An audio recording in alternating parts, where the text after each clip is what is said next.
Chapter 10. Dickon. He was a funny-looking boy, about 12.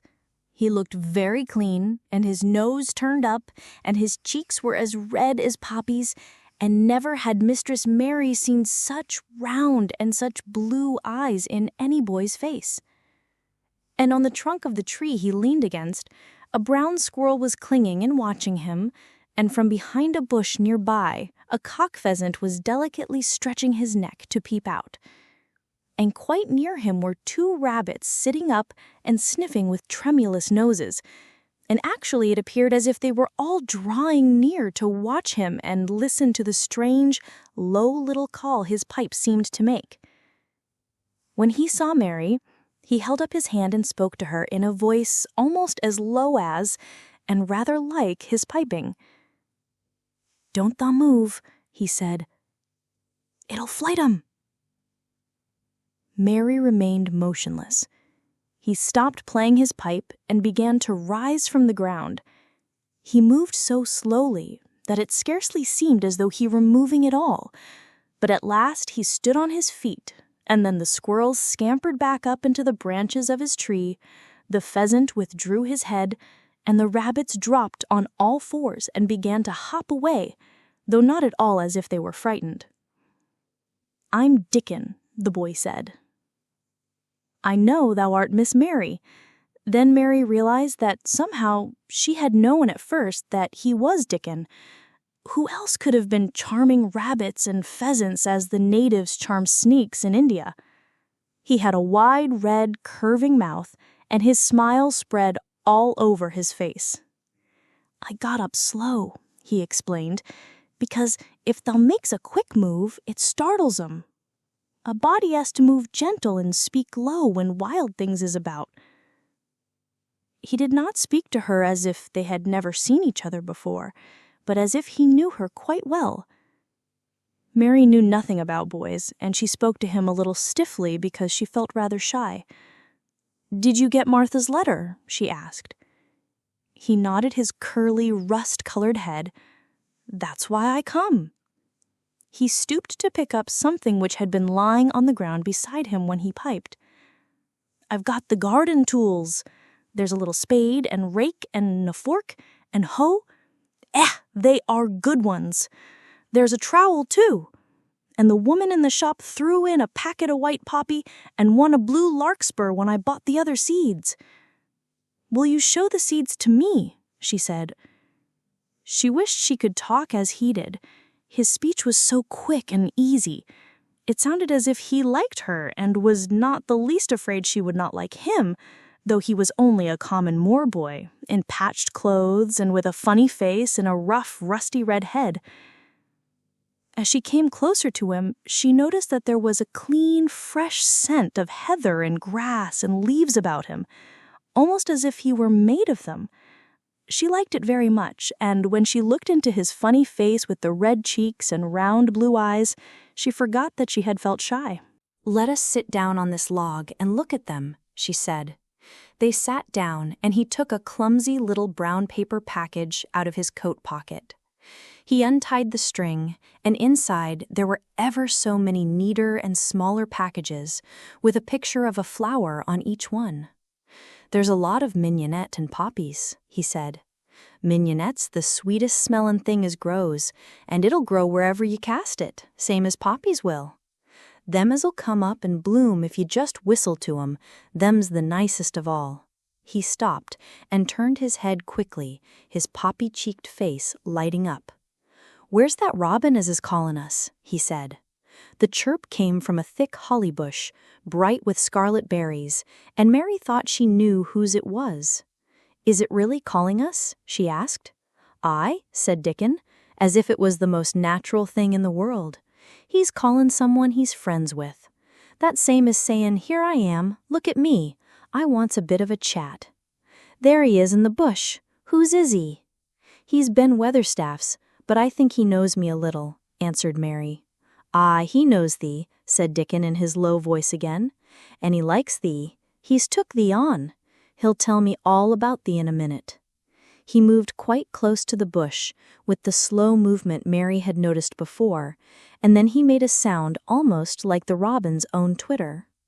The robin listened a few seconds, intently, and then answered quite as if he were replying to a question. "Ah, he's a friend of yours," chuckled Dickon. "Do you think he is?" cried Mary eagerly. She did so want to know. "Do you think he really likes me?" "He wouldn't come near thee if he didn't," answered Dickon. "Birds is rare choosers, and a robin can flout a body worse than a man. See, he's making up to thee now. Cannot thou see a chap, he's saying?" And it really seemed as if it must be true. He so sidled and twittered and tilted as he hopped on his bush. "Do you understand everything birds say?" said Mary. Dickon's grin spread until he seemed all wide, red, curving mouth, and he rubbed his rough head. "I think I do, and they think I do. I've lived on the moor with them so long. I've watched them break shell and come out and fledge and learn to fly and begin to sing, till I think I'm one of 'em. Sometimes I think perhaps I'm a bird, or a fox, or a rabbit, or a squirrel, or even a beetle, and I don't know it." He laughed and came back to the log and began to talk about the flower seeds again. He told her what they looked like when they were flowers. He told her how to plant them and watch them and feed and water them. "See here," he said suddenly, turning around to look at her. "I'll plant them for thee myself. Where is thy garden?" Mary's thin hands clutched each other as they lay on her lap. She did not know what to say, so for a whole minute she said nothing. She had never thought of this. She felt miserable, and she felt as if she went red and then pale. "Thah's got a bit of garden, hasn't thah?" Dickon said. It was true that she had turned red and then pale. Dickon saw her do it, and as she still said nothing, he began to be puzzled. "Wouldn't they give thee a bit?"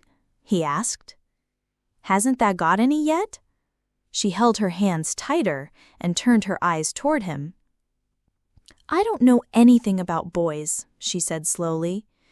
"Could you keep a secret if I told you one? It's a great secret. I don't know what I should do if anyone found it out. I believe I should die." She said the last sentence quite fiercely. Dickon looked more puzzled than ever and even rubbed his hand over his rough head again, but he answered quite good-humoredly. "I'm keeping secrets all the time," he said. "If I couldn't keep secrets from the other lads, secrets about foxes' cubs and birds' nests and wild things' holes, there'd be naught safe on the moor. I can keep secrets." Mistress Mary did not mean to put out her hand and clutch his sleeve, but she did it. "I've stolen a garden," she said very fast. "It isn't mine. It isn't anybody's. Nobody wants it. Nobody cares for it. Nobody ever goes into it. Perhaps everything is dead in it already. I don't know." She began to feel hot and as contrary as she had ever felt in her life. "I don't care. I don't care. Nobody has any right to take it from me when I care about it and they don't. They're letting it die, all shut in by itself." She ended passionately, and she threw her arms over her face and burst out crying. Poor little Mistress Mary. Dickon's curious blue eyes grew rounder and rounder. "Eh," he said, drawing his exclamation out slowly, and the way he did it meant both wonder and sympathy. "I've nothing to do," said Mary. "Nothing belongs to me.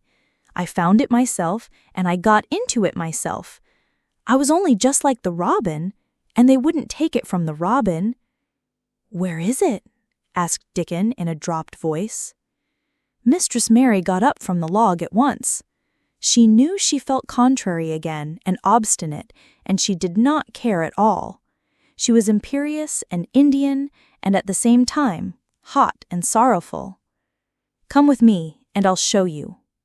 She led him round the laurel path and to the walk where the ivy grew so thickly. Dickon followed her with a cure, almost pitying look on his face. He felt as if he were being led to look at some strange bird's nest and must move softly. When she stepped to the wall and lifted the hanging ivy, he started. There was a door. and Mary pushed it slowly open, and they passed in together. And then Mary stood and waved her hand round defiantly. "It's this," she said. "It's a secret garden, and I'm the only one in the world who wants it to be alive." Dickon looked round and round about it, and round again. "Eh," he almost whispered. "It is a queer, pretty place. It's like as if a body was in a dream."